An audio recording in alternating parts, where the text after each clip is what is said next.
मेलिजा आप देख रहे हैं झारखंड अखबार। जो मगही, भोजपुरी, अंगिका जैसी भाषाओं को झारखंड सरकार ने बोकारो और धनबाद से हटाया है। आइए जानते हैं लोगों की इस पे किस प्रकार की प्रक्रिया है। बहुत गलत हो रहा है, बाहरी भीतरी का काम कर रहे हैं सरकार, ये बहुत निंदा की बात है।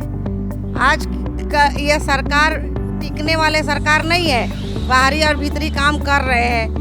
झारखंड का भी कोई काम नहीं हो रहा है, युवा लोग आगे नहीं बढ़ रहा है, ये बहुत निंदा की बात है। आप कहना चाह रहे हैं कि विकास का कार्य ठप हो चुका है?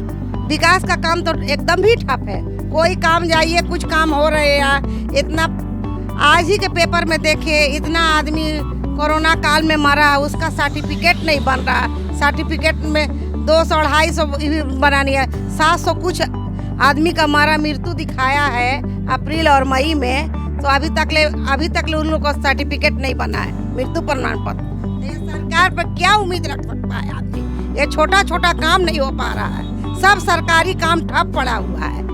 ये सरकार पर कोई उम्मीद नहीं था, ऐसा सरकार निकम्मा सरकार है। सरकार मैनिफेस्टो में अपने कहती है कि हम 1932 खतियान आधारित नियोजन नीति को लागू करेंगे। इस पे आप क्या कहना चाहेंगे? इस सरकार को ऐसा करना नहीं चाहिए, ये गलत काम कर रहे हैं। उसी समय रजिस्ट्री नहीं करना चाहिए, 1932 खतान में करना चाहिए। ये गलत नीति कर रहे हैं।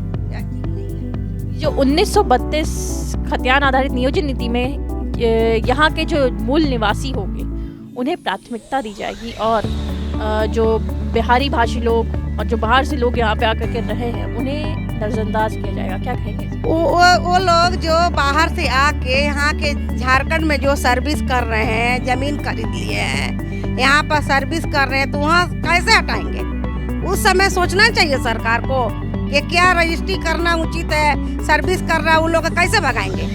भोजपुरी, अंगिका जैसी भाषाओं को झारखंड सरकार ने हटाया है, क्या कहेंगे इस पर? झारखंड सरकार ये गलत कर रही है हमारे साथ, क्योंकि हमारी ये लोकल लैंग्वेज है और हम लोग भाषा को बोलते हैं। इसे हटाना अनुचित है, ये नहीं हटाना चाहिए, क्योंकि इस भाषा के बहुत सारे लोग समर्थक हैं और ये स्टेट में मैक्सिमम लोग उस भाषा को बोलते हैं।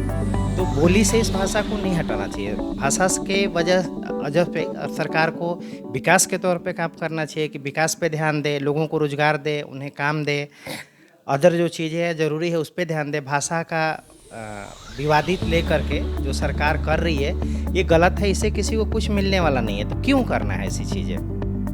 तो ये चीज़ें जो हो रही है, आपका ये कहना है कि सरकार गलत कर रही है। क्या लगता है आगे सरकार आएगी सत्ता में?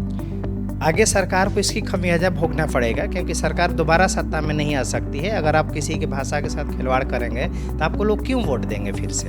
और भाषा के जगह पे आप और भी काम कीजिए जिससे सरकार का विकास हो। 2.5 साल में तो यहाँ पे कुछ करते हुए नहीं दिख रही है सरकार, तो कुछ करना है तो आप उसको करिए जो उचित हो।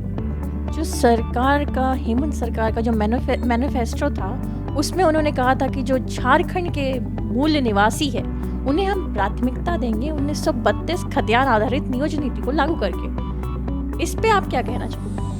आप ये सोचिए, 1932 में हमारा देश आज़ाद भी नहीं हुआ था। ये तो अपने आप में हास्य है कि 19 का 32 का खतियान क्या मानेंगे जब हम आज़ाद ही नहीं थे? किस आधार पे मानेंगे? और नियोजन नीति जो आपको अपनानी है आप अपनाइए, लेकिन दे क्या रहे हैं आप? उससे कोई जॉब निकल रहा है, मिल रहा है? लोकल आदमी को ही कुछ बेनिफिट हो रहा है? कुछ भी नहीं। एक विवाद है जो बहुत दिनों से कंटिन्यू इसको बोला जा रहा है, जिसका कोई मकसद नहीं है। कि किसी भी सरकार को किसी व्यक्ति की भाषा पर ये विभेद नहीं करना चाहिए, ये इसकी मान्यता बरकरार रहना चाहिए। और सबसे महत्वपूर्ण ये चीज़ है कि जिससे कि एक भाईचारा के रूप में ये कायम रखेगा भाषा। कहीं ना कहीं आप ये भी कहना चाहेंगे कि सरकार इसमें फूट डलाने का काम कर रही है दो भाषी लोग? नहीं, ये हम फूट तो नहीं कह सकते हैं, लेकिन हाँ थोड़ा सा आहत आदमी ज़रूर महसूस कर रहा है कि हम लोग एक ही हैं, दो नहीं हैं। भले ही राज्य बट गया लेकिन तो भाषा तो नहीं बटाना, इसलिए इसको मान्यता रहना चाहिए। 1932 आधारित खतियान आधारित नियोजन नीति सरकार के मैनिफेस्टो में है, हेमंत सरकार के लागू कर रही है झारखंड के लोगों के लिए।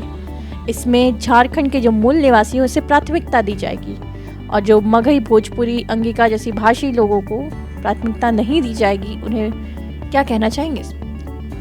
जहाँ तक कि यहाँ के मूल निवासी हुए या बाहर से आकर बाद में बसे, 1932 के बाद में बसे, तो निश्चित रूप से हर राज्य अपने यहाँ जो मूल हैं उनको प्राथमिकता देता है, लेकिन जो दशकों से यहाँ रह रहे हैं उन्हें भी अमान्य नहीं करना चाहिए, उन्हें भी उसी तरह से व्यवहार करना चाहिए।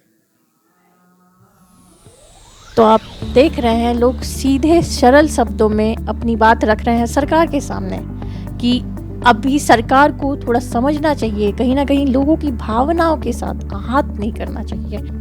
यही कहना चाहेंगे कि बोकारो और धनबाद जो क्षेत्र है, उस क्षेत्र में बिहार के खासकर भोजपुर भाषी क्षेत्रों के लोग अधिक संख्या में लोग हैं और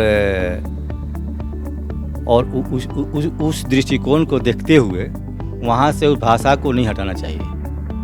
हमारे समझ से उस क्षेत्र में भोजपुरी को एक प्रमुख भाषा के रूप में रखना चाहिए। ये जो दोहरा नीति सरकार की तरफ से अपनाई जा रही है, जो भाषा का विवाद है, क्या कहेंगे इस पे? कहीं ना कहीं बिहारी भाषा लोगों को तवज्जो नहीं दिया जा रहा है। इसमें राजनीति है और कुछ नहीं है, लोकल और बाहरी की राजनीति और कुछ नहीं है। तो ये एक राजनीति है, आप ये कहना चाहेंगे राजनीति है। उनके मैनिफेस्टो में 1932 खतियान आधारित नियोजन नीति, उस पे क्या कहना चाहेंगे? उनमें कहा गया है कि यहाँ झारखंड वासियों को हम प्राथमिकता देंगे। वो खतियान, देखिए खतियान से यहाँ पर नहीं होना चाहिए। जब से झारखंड का निर्माण हुआ है तब से माना जाना चाहिए।